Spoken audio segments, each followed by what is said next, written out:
Hola, bienvenidos a otro video de este canal. Mi nombre es Rodrigo González, soy profesor de la Universidad Tecnológica Nacional y de la Universidad Nacional de Cuyo. Y en este video voy a hablar sobre filtros digitales de respuesta infinita al impulso, o filtros IR por sus siglas en inglés. En particular voy a hablar del diseño de filtros IR utilizando la transformada bilineal. Comencemos. Ya hemos visto que los filtros digitales se pueden clasificar según su estructura en filtros FIR y filtros IR, o según dónde esté contenida la información de nuestra señal en filtros en el dominio del tiempo y filtros en el dominio de la frecuencia. En el video de hoy me voy a centrar en estos filtros, en los filtros IR pensados para filtrar el dominio de la frecuencia, y en particular en el método conocido como transformada bilineal o transformada Z bilineal. Hay otros métodos, como hemos visto con otro tipo de filtros, por ejemplo el método ZOH, Zero Order Hold. ¿Cuál es la idea central detrás del uso de la transformada bilineal? Es tomar un filtro que fue desarrollado en el dominio analógico, un filtro analógico, y transformarlo, llevarlo al dominio discreto. Para ello nosotros nos vamos a centrar en esto, en cómo hacer para representar la variable S, que es la variable que surge cuando hacemos la transformada de Laplace de una señal en el dominio del tiempo, llevar la variable S a la variable Z, es decir, pasar del dominio de la frecuencia analógico al dominio de la frecuencia digital.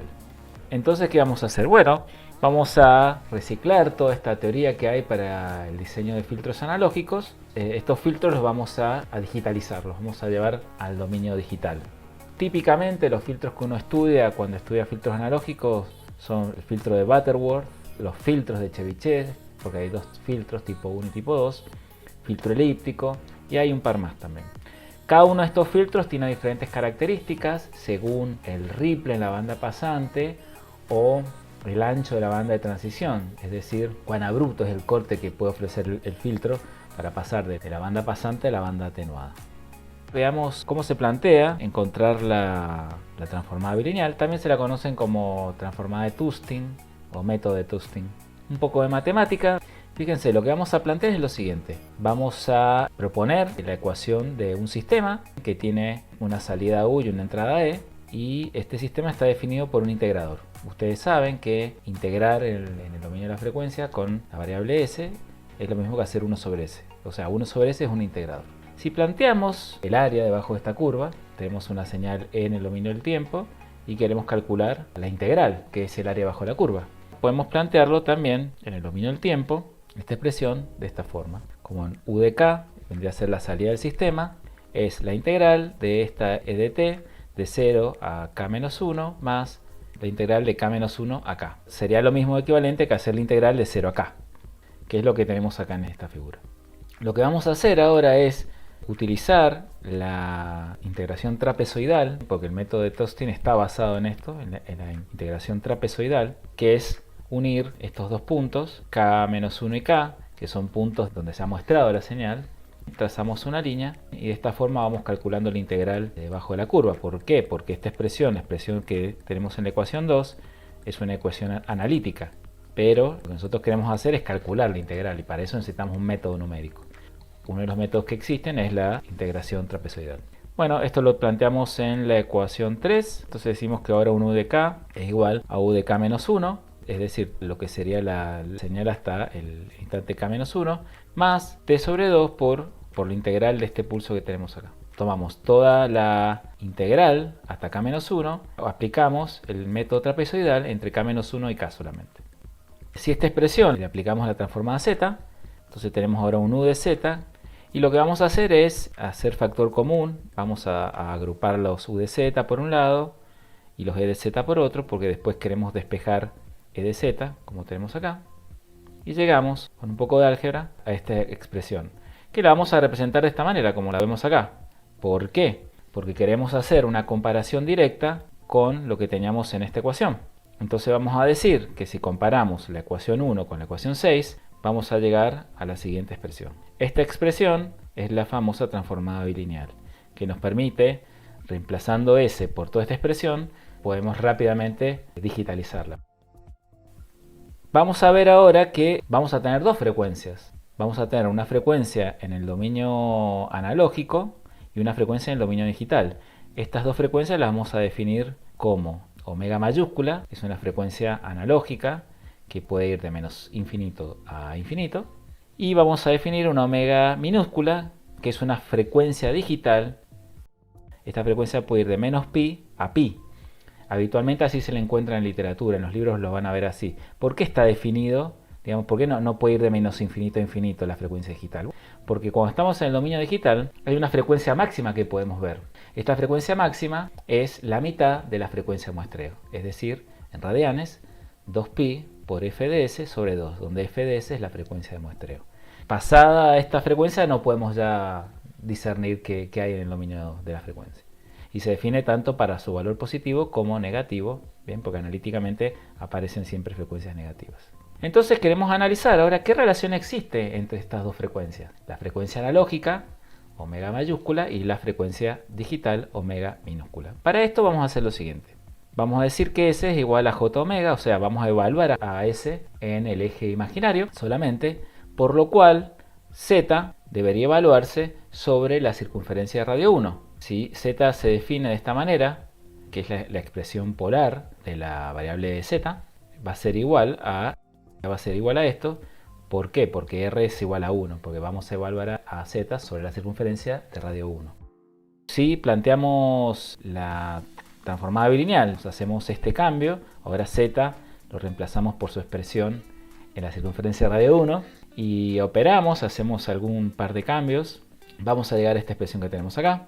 Vamos a decir que S es igual a J de 2 sobre T, donde T es el periodo de muestreo, por la tangente de omega sobre 2. Es decir, que si nosotros ahora decimos que S es un número complejo, con parte real y parte imaginaria, vemos que esta expresión no tiene parte real, este sigma es igual a 0, que tiene lógica porque nosotros partimos de este supuesto, ¿no? Que estamos evaluando S sobre el eje imaginario. Entonces está claro que no va a tener parte real. Pero es interesante ver que entonces que la omega analógica es igual a esta expresión, a 2 sobre el periodo de muestreo por la tangente de la frecuencia digital sobre 2. Y la omega digital será la arcotangente. ¿Qué tipo de relación es esta? ¿Es lineal o no lineal? Claramente hay una relación no lineal entre las dos frecuencias. En esta figura vemos representada esta relación. ¿Qué vemos acá? Vemos la omega analógica versus la omega digital y está representada la arcotangente en este caso. Vemos que la omega analógica puede ir de infinito a menos infinito, pero la omega digital está confinada entre pi y menos pi, que son los valores máximos de frecuencia que podemos ver en el dominio digital. Acá también se ve claramente la no linealidad que existe entre ambas variables.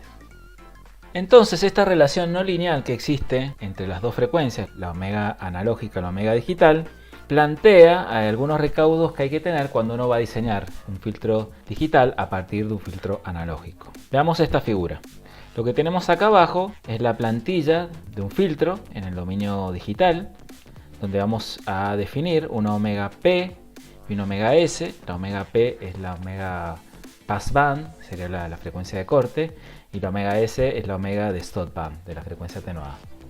Si nosotros proyectamos estas dos frecuencias a través de la relación que existe entre ambas, que está dada por una tangente, y la proyectamos el dominio analógico, vamos a tener un omega P y un omega S. Y vamos a poder definir también una plantilla en el dominio analógico que será similar a la que tenemos en el dominio discreto. Pero ¿qué va a pasar? Los valores de omega P y de omega P mayúscula van a ser diferentes, porque ya vimos que no hay una relación lineal entre ambos. Entonces, por ejemplo, si omega P nosotros queremos que valga 100 Hz, es decir, que este filtro en el dominio digital empiece a atenuar a partir de los 100 Hz, cuando proyectemos este valor en el dominio analógico, vamos a ver que esta omega de P ya no va a valer 100 Hz, va a tener otro valor. Y nosotros necesitamos que tenga otro valor. ¿Por qué? Cuando diseñemos el filtro en el dominio analógico y volvamos al digital, queremos que en el digital sí valga 100 Hz. A esta operación se la conoce como pre-warping, se podría traducir como precombado, la cual se basa en elegir una frecuencia de corte para un filtro analógico tal que cuando este filtro sea digitalizado con la transformada bilineal, obtengamos en el dominio discreto la frecuencia de corte que necesitamos para una aplicación en particular. Mejor lo vemos con un ejemplo porque así en el aire por ahí no se entiende. Vamos a tomar un filtro analógico, en este caso es un filtro pasabajo Butterworth de segundo orden, que está dado por esta expresión, donde la omega mayúscula C es la frecuencia de corte del filtro. Esta es una expresión estándar para este tipo de filtros. Lo siguiente que hacemos es definimos las frecuencias que nosotros queremos en el dominio digital. Vamos a definir una frecuencia de corte de 100 Hz, una frecuencia de muestreo. Recuerden que cuando trabajamos con diseño de filtro digital, la frecuencia de muestreo en algún punto del diseño tiene que aparecer, tiene que ir. Es un dato esencial para diseñar un filtro digital. Por tanto, si la frecuencia de muestreo es de 1000 Hz, el periodo de muestreo será de 0.001 segundos o 1 milisegundo. La frecuencia digital, la omega C, va a ser 2 por pi por 100 Hz, o sea, los 100 Hz en radianes, dividido la frecuencia de muestreo. Es decir, que tiene que estar normalizado según la frecuencia de muestreo el valor de omega C. Esto nos da 0.628 radianes por segundo. En un tercer paso, lo que tenemos que hacer es pre-warping. Hay que hacer un precombado de la señal analógica. Aplicamos la relación no lineal que existe entre ambas expresiones, omega C y omega C mayúscula. Reemplazamos valores, no más que eso, y esto nos da que la frecuencia analógica debe valer 649.839 radianes por segundo. Si esta expresión radianes la llevamos a Hz, vamos a ver que la frecuencia de corte analógica es de 103.42 Hz.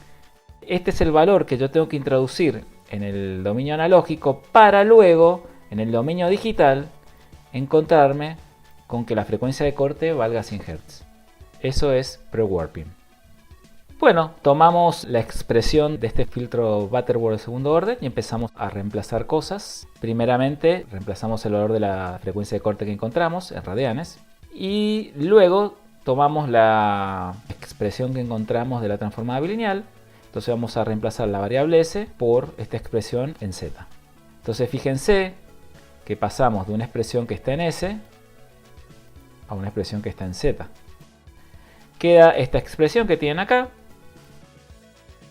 Seguidamente hay que operar un poco algebraicamente y finalmente vamos a obtener esta expresión que tenemos acá. Esta es la expresión del filtro digital que representa a un filtro analógico Butterworth pasa abajo de segundo orden. Observen que este es un filtro digital que también es de segundo orden. No podría ser de otra manera. Y como último paso, este HDZ que está en el dominio de la transformada Z, lo antitransformamos para encontrar esta ecuación en diferencias. Esta ecuación en diferencias la podemos implementar, por ejemplo, en una computadora. Fíjense que este filtro tiene valor presente de la entrada, valores pasados de la entrada y valores pasados de la salida también. Estos valores que están acá indican que este filtro tiene realimentación, es decir, que hay valores de la salida que se realimentan hacia la entrada, retrasados en un tiempo de muestreo o en dos tiempos de muestreo, según corresponda, y se suman con los valores de la entrada. Esta característica es típica de los filtros IR, tienen realimentación y por tanto, como todo sistema realimentado, hay que tener cuidado con la estabilidad. Hay que siempre poner un ojo en dónde están los polos de este sistema. ¿Cuál es la respuesta en frecuencia y en fase de estos dos filtros? Vamos a comparar el filtro analógico respecto al filtro digital. En la figura de arriba vemos la respuesta en frecuencia. En 100 Hz hay una línea que indica cuál es la frecuencia de corte del filtro. Fíjense que acá, en esta zona en particular, la línea verde representa la respuesta en frecuencia del filtro digital y la azul el analógico. La línea verde corta por exactamente 0.707. Esto representa menos 3 dB, es donde se considera que el filtro empieza a atenuar. La línea azul no, corta por, supongamos, por 0.8. ¿Por qué es esto? Bueno, porque justamente el filtro analógico está hecho para que empiece a atenuar a los 103 Hz. Y respecto a la respuesta en fase, esta línea punteada negrita representaría una respuesta lineal en fase. La hemos puesto acá como una guía. La respuesta en fase de un filtro Butterworth analógico es moderadamente no lineal. El filtro digital copia exactamente esta respuesta en fase. Otros filtros analógicos tendrán otra respuesta en fase. Esto depende de cada filtro analógico. No es común a todos los filtros. Depende de qué filtro analógico estemos digitalizando. Finalmente, veamos cuál es la respuesta en frecuencia. Veamos dónde están ubicados los polos para saber si está comprometida la estabilidad de este filtro. Como dijimos que en un sistema de orden 2 tenemos dos polos y también teníamos los dos ceros, es decir que el numerador de la expresión también es de orden 2. Los ceros son coincidentes y están acá. Y tenemos dos polos complejos conjugados que están dentro de la circunferencia de radio 1. Es decir, que este sistema es estable. Y algo también importante para ver es que estos polos no están muy cerca de la circunferencia de radio 1. Pues cuando los polos están muy cerca, supongamos que valgan 0,99 en X, estarían muy cerca de la circunferencia de radio 1. Y esto puede traer problemas porque algún ruido en el cálculo, algún ruido de cuantización, puede hacer que este polo pase para el lado de la zona inestable. Vamos a ver ahora entonces qué estructura puede tener un filtro IR. Digamos, la estructura tiene que ver también con el planteo matemático, pero lo vamos a analizar gráficamente. Lo que vemos acá es lo que se conoce como una estructura de forma directa 1, Direct Form 1 en inglés, que es representar, digamos, con bloques esta expresión que tenemos acá. Esto es una expresión genérica de un sistema en Z, bien, que tenemos coeficientes B para el numerador y coeficientes A para el denominador. Vamos a utilizar estos bloques de Z a la menos 1, que representan un retardo. También representan una variable. ¿Por qué? Porque cada vez que yo tengo un retraso en un filtro, yo tengo que guardar ese valor de esa variable. Yo por cada bloque de Z a la menos 1 voy a necesitar una variable que me guarde este valor para que en el próximo instante de muestreo yo tenga valores pasados del sistema, tanto valores pasados de la entrada como de la salida. Fíjense que acá tenemos la señal electrada x de n que se multiplica por estos coeficientes. El B0 pasa directo porque no tiene retardo. En cambio la señal, a medida que se va retrasando, se va multiplicando por los B1, los B2 hasta los B sub n-1. Igual con la salida. Los valores de la salida se realimentan hacia la entrada y son multiplicados por los coeficientes de A menos A1, menos A2, menos AM menos 1. ¿Por qué tienen valores negativos? Piénsenlo, se los dejo a ustedes. Vamos a plantear el mismo sistema, pero ahora reducido para un sistema de orden 2. Lo que hemos hecho es, por la propiedad conmutativa de la transformada Z, hemos pasado los bloques con los coeficientes A hacia la izquierda y los bloques con los coeficientes B hacia la derecha. Matemáticamente no se ha alterado, digamos, el sistema. En una siguiente transformación de este sistema lo que hacemos es unir los dos bloques Z a la menos 1 que teníamos acá enfrentados. Bueno, los unimos en uno. ¿Qué logramos con esto? Bueno, como yo les dije, cada bloque de Z a la menos 1 representa una variable en la cual yo tengo que guardar un valor pasado de este sistema. He logrado reducir a la mitad las variables que necesito. He pasado de 4 a 2 variables. A esta estructura se la conoce como forma directa 2 o Direct Form 2. Fíjense que es un bloque de orden 2. ¿Por qué es importante esta estructura? Porque hay gente que estudió en profundidad este tema y ellos nos dicen que siempre es más conveniente representar un filtro IR separado en diferentes bloques. Por ejemplo, si yo tengo un filtro IR de orden 2, bueno, con un bloque me será suficiente. Como vemos acá en la figura, si yo tengo un sistema de orden 4, lo puedo representar como dos bloques en cascada de orden 2. Esto matemáticamente está expresado por esta productoria. Lo que yo estoy haciendo es multiplicar bloques en cascada. Y fíjense que acá también aparece un G de K, que este G de K va a ser una ganancia que va a estar afectando a cada bloque. Es decir, que podría haber una G de K acá, o podría haber uno acá, que en esta figura no aparecen. En este caso serían igual a 1. Cuando uno hace un diseño, un filtro en MATLAB, estas ganancias aparecen. Hasta aquí esta clase. Espero que les haya gustado y será hasta un próximo video. Hasta luego.